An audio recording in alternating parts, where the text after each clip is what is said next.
Trent has sent me an incredibly long bio, so I'm going to. Trent is an amazing activist. First elected Darebin Council in 2008, led the development of Darebin's climate policy over the past 11 years, including getting Darebin to become the first council in the world of any size of government to declare a climate emergency, which, you know, in and of itself is pretty amazing. You know, the first thing.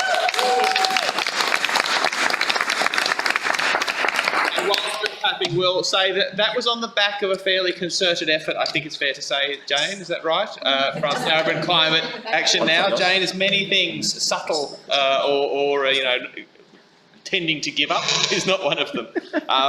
And lots of other local climate activists. Trent is also founder of Climate Emergency Australia, a new coalition of Australian councils, which you may be talking about, I don't know, and organisations committed to driving urgent action at all levels of government. Prior to becoming a councillor, Trent was part of the initiating group for Transition Darebin. Trent was also co-founder of Darebin Solar Saver, which has been installed 4,000 households over the past 4 years. He's a proud parent. How did your grand final go? Don't follow football. No, you're... yeah, the soccer. Yeah, no, we didn't do too well. So, yeah, but we're resilient and we'll be back next year. Can we welcome Trent? Thank you. I'd like to acknowledge we are on the land of the Wurundjeri and Bunurong people of the Kulin Nations and pay my respect to elders past, present and particularly emerging.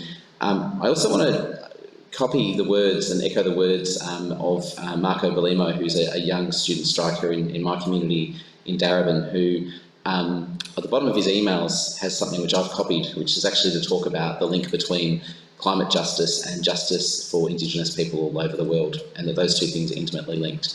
So I'd like to just echo those sentiments. It's really hard to follow Violet and with the singing, and so I'm not going to launch into song. I am going to try to sing, though, a merry tune of action and what it looks like when a government does declare a climate emergency, but also to understand the very great gap between what is happening and also what is needed. And I think I'd probably like to also acknowledge that I fully endorse, as someone who's in a position as an elected member of a local council, I fully endorse everything that you've just heard in terms of Extinction Rebellion and the aims, because it is so clear to me as someone that's been involved in local councils since 2008 and involved in parliamentary processes through lobbying politicians, that our political system is completely failing us. And so I fully endorse all of my community members and anyone that wishes to get out there and rebel. And at the next council meeting, I'll be asking Darebin Council actually to write to both the Premier and the Police Minister and the Chief Commissioner, and also obviously their federal counterparts, to recognise that what's happening with student strikes and what's happening with civil disobedience and what's going to be happening obviously in the Spring Rebellion is in a great tradition of non-violent resistance and civil disobedience, and that police need to act in concert with that and not respond violently, but in fact respect people's right to sometimes break laws in order to actually enact great change. So I just want to let you know that that's a question that I'm going to be asking other councils to do as well, because civil society is absolutely essential, and civil organisations are absolutely critical to standing alongside our community. I'm going to take you through a really quick run through of what happens when a council declares a climate emergency, what local councils are and aren't doing, and what this means for our action in the emergency over the next coming years, because we are in an interesting period in time. As I mentioned before, and as Paul mentioned, I've been a councillor for 11 years, and when I first got onto council, I was pretty proud of myself, because the council officers at the time, who are wonderful people, proposed that we have a 50% reduction of carbon emissions in our community by 2020. 50% reduction. We had a 100% emissions reduction target for the organisation, but we said we reckon the community can only get to 50% reduction. And through engagement with people like Jane and others in my community, it was very clear that we needed to be striving well beyond that. So that was in 2008-9, and we got a zero emissions target through at the council. Darebin's always had a very strong I suppose, level of activism as a local council on a whole range of issues, and has always had strong climate policies. But it wasn't until the 5th of December 2016 that I think we took the biggest step we've ever taken by actually declaring a climate emergency and being the first government in the world to do so.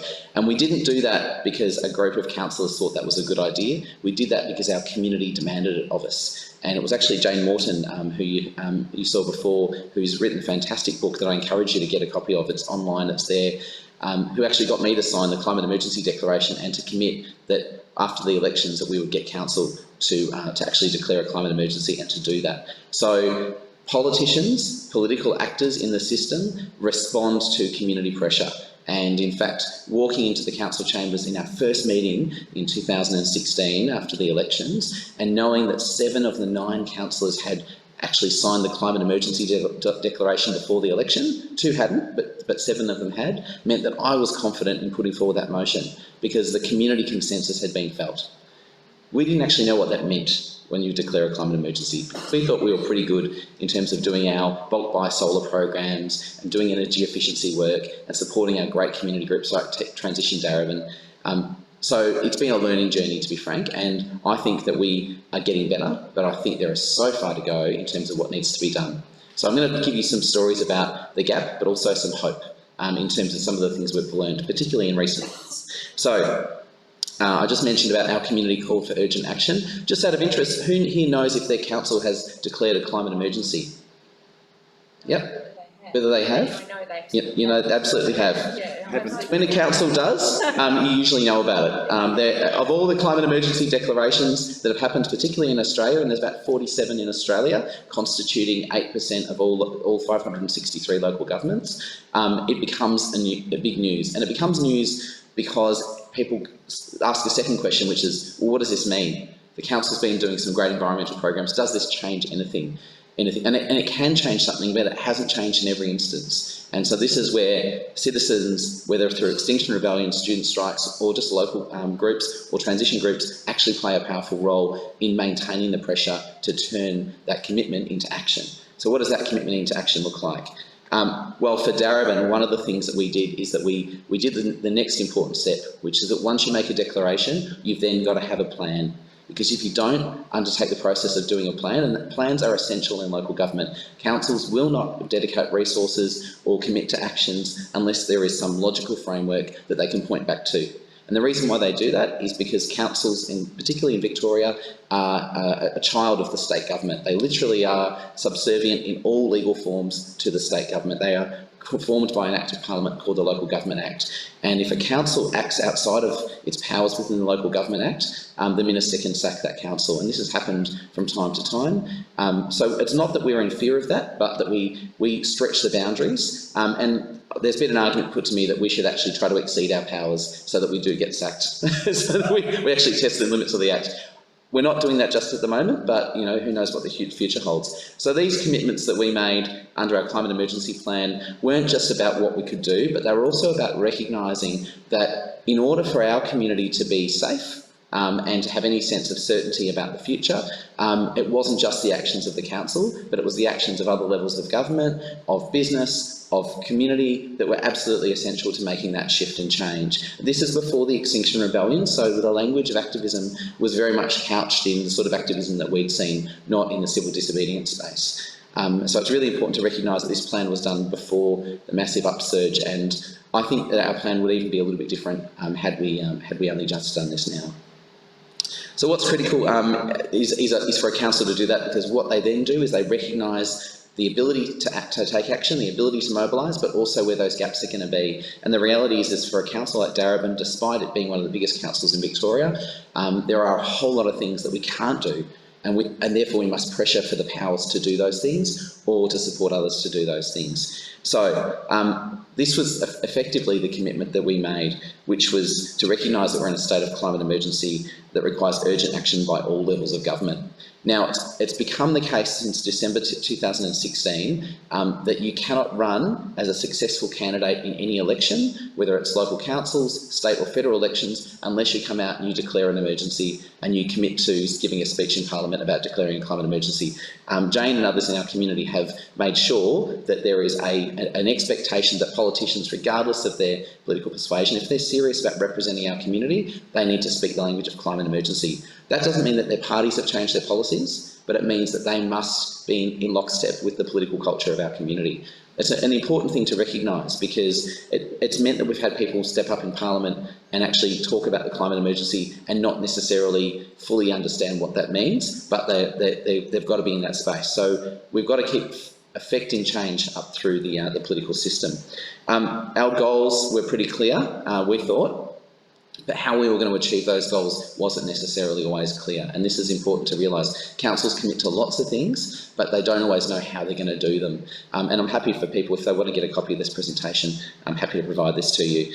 These are the 9 key directions. I want to just echo the sentiments that Violet made before around the importance of not just talking about mitigation and adaptation, but talking about drawdown.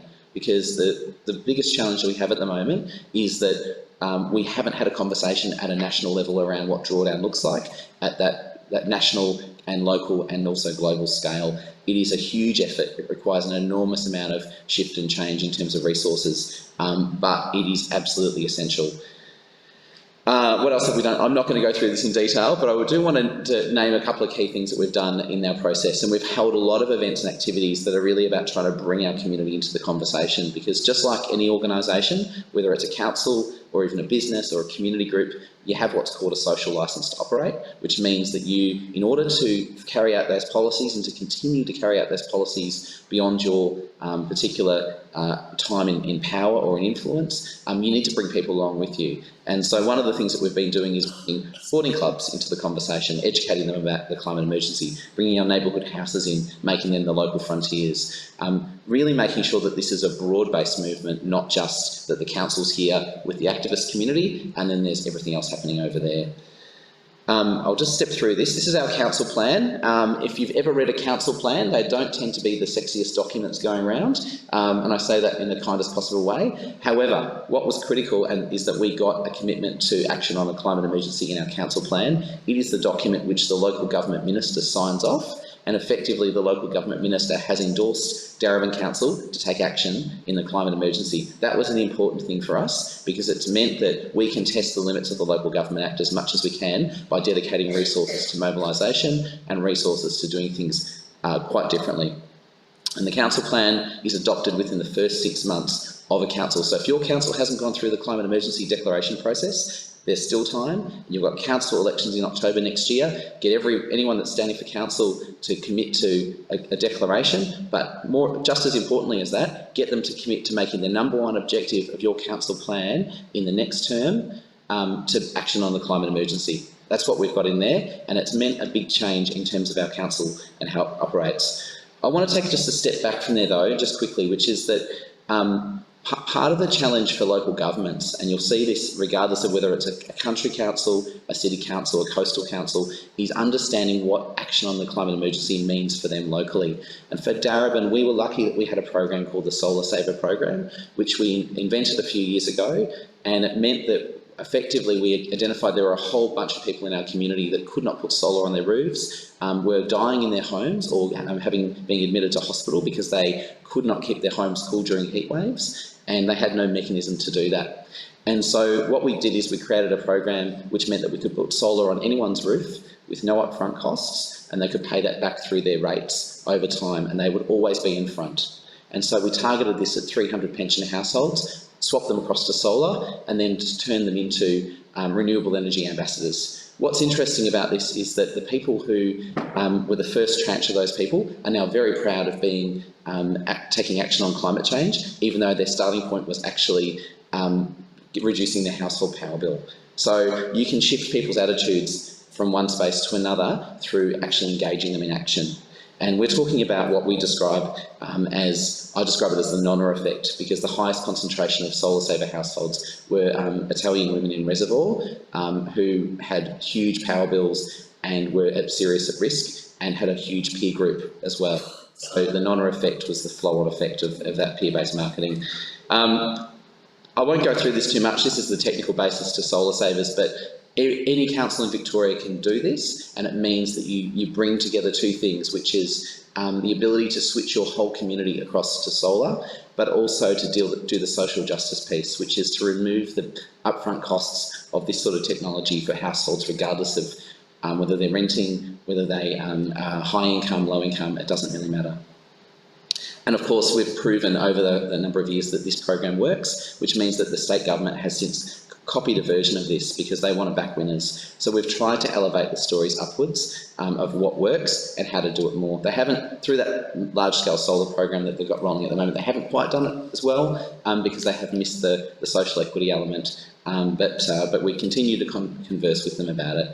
And I mentioned before about the Nonna effect as well. So we try to use what are described as catchy cultural indicators for people, and that helps people understand that they're part of a movement, not just action on the climate emergency, but something that's quite local as well. The critical thing for us, though, is that we declared a climate emergency. So what did that mean for our Solar Savers program? Well, it meant that we already had a thing in place where we could scale up. Previously, I tried to get Solar Savers to go from 300 houses to 1,000 houses, and I couldn't get council support for it. After we declared a climate emergency, we were able to get council to commit to 4,000 households over 4 years, which costs council $20 million. The majority of that money comes back. So I just want to explain what that means. We use the climate emergency framing to get the council to commit to something that was effectively more than 10 times bigger than what it had done before in terms of action. And a $20 million investment is a lot of money for a council to put solar on people's roofs, when in fact it won't see that money for probably the best part of a decade. What's been great is that not only have we had fantastic activism from groups like Darebin Climate Action Now, who had, obviously Jane and others, have done enormous work both within election cycles and outside of election cycles, but we've also seen the growth of other groups. So Community Action in the Climate Emergency is run by a few individuals in our community who do extraordinary work going around and actually encouraging other councils to declare. So they've taken our story at Darebin and propagated that to other places, and most recently one of the councils that has declared a climate emergency is the Shire of Yarra Ranges, which became the 1,000th council in the world and the 47th in Australia. And that was off the back of some activism and direct contact between these activists saying, if Darebin can do it, then surely you can do it in the Yarra Ranges. So there's been a ripple effect. Sorry, what's that? So Melbourne City Council has now declared a climate and ecological emergency. The big question for a city like Melbourne is, what does that mean in practice? Because they already had a huge renewable energy program, but what does that mean for their internal work? So they've got some really good councillors here, but they've got a big job ahead of them to actually shift the organisation. Sydney's also done the same thing, as has Hobart. Capital cities are in a slightly different situation to places like Darebin and the Yarra Ranges, because most of their buildings are actually commercial buildings. So how do they mobilise the commercial sector? So I wouldn't want to be a Melbourne City Councillor right now. It's a big challenge, but we've got to encourage them and keep on them to keep going. I just want to explain very quickly, this is the methodology that we've been thinking about in the local government sector, which is this notion of upward pressure through the political system, sideways pressure to other councils, and what we describe as sort of downwards pressure, although I'm not so keen on that framing, which is really to infiltrate the groups in our community and get them thinking about climate emergency in their context as well. And that's this impact. The one that's not on this picture is actually the internal, which is that councils need to shift internally. And one of the biggest shifts that we've had recently in Darebin is that our CEO, after quite a lot of pressure from councillors, had a meeting with her executive management team, and they identified that on their what's called the risk framework for Darebin, that climate emergency is a strategic risk for the entire organisation, which now means that every single department within council needs to start reporting on what it's doing in response to climate emergency. It needs to have a plan of action, and it needs to report on that on a constant basis. It means that in an area like aged care, our aged care workers need to be climate emergency crusaders. They need to be checking out whether people are at serious risk. They need to be feeding that back into the organisation and helping those people be safe during heat waves or other events. It also means that that we need to actually get other parts of the organisation, like the people that reseal the roads, to actually think about renewable products rather than the same old business as usual approach. And in fact, they've done that. So all of Darebin's roads now, which have to be resealed by Victorian legislation, are resealed with recycled tyres, which is a 99% zero emissions product, which is great. So reusing, repurposing, closing the circular economy. That's very quickly just the list of all the councils in Australia that have declared, and there's now over 1,000 around the world, 1,008. I was hurriedly trying to update my slides just before because it literally keeps changing. This is from a website called Cedamia, CEDAMIA.org.au, and Margaret Hender at Cedamia keeps a constant register on the numbers and the population. It's a massively growing movement in 19 countries. Not every declaration has resulted in corresponding action. We've had declarations made in Canada, and then 2 days later they approved gas and oil projects. So we're on a constant battle to maintain the integrity of the movement, but we stand in solidarity with the student strikers, Extinction Rebellion and others. Very quickly, we can't ever show enough pictures of Greta Thunberg. Greta is a huge inspiration, but in August, Greta held her first student strike outside the Swedish Parliament. In the same month, and I just want to show you where business as usual exists, the Victorian Parliament updated the Planning and Environment Act, which is the second most significant piece of legislation in Victoria for local councils, and I did a word search to see how many times the word climate appears in the Victorian Planning and Environment Act, which dictates all land use decisions. So if you want to make decisions about planning and development, land use, this is the act that governs those decisions. And not once does the word climate appear in this piece of legislation, which was as recently updated as August last year. I say this because this is, for councils, this is the new frontier of advocacy. My friends in coastal councils cannot say no to developments that are likely to be inundated through sea level rise and flood inundation.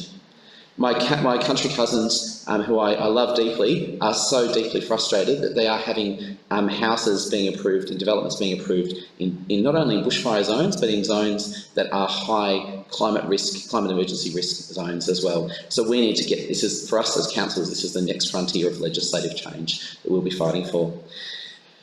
Very quickly, I'll zip through this, Paul, just really quickly. I just want to give one bit of good feedback, which is that one of the things that we have done at Darebin, and this is what mobilisation looks at the council-to-council level, is that we've enacted what's called the Local Government Power Purchasing Agreement. So we've brought together 48 councils around Victoria.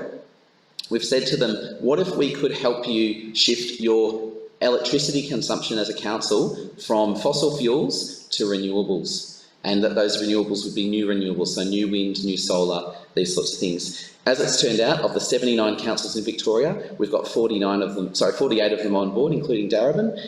They have all committed to doing this. Some have committed 100% of their electricity supply. Some have committed 80% because they want to do some local projects as well. This project has just kind of come to the stage where we're about to go out to tender to see who's going to build a solar farm, who's going to build wind farms to provide power for all the over half of Victorian councils. There are 79 councils in Victoria, 48 of them are on board. Effectively, this collective amount of electricity is going to shift from fossil fuels and fossil fuel consumed to solar and wind.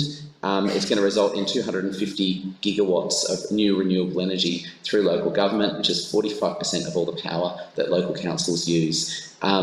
It means it's the equivalent of taking 47,000 households or 87,000 cars off fossil fuels. It is massive, and I can't underestimate this. And the reason why is that these are the councils that have signed on, and the vast majority of them are not climate emergency councils. So I'm now going back to these councils and saying, well done, you're part of the power purchase agreement. You're actually going to save money by switching to renewables. Now, do the next thing, declare a climate emergency, get on board with this movement. We're at the phase right now where we're about to take this public.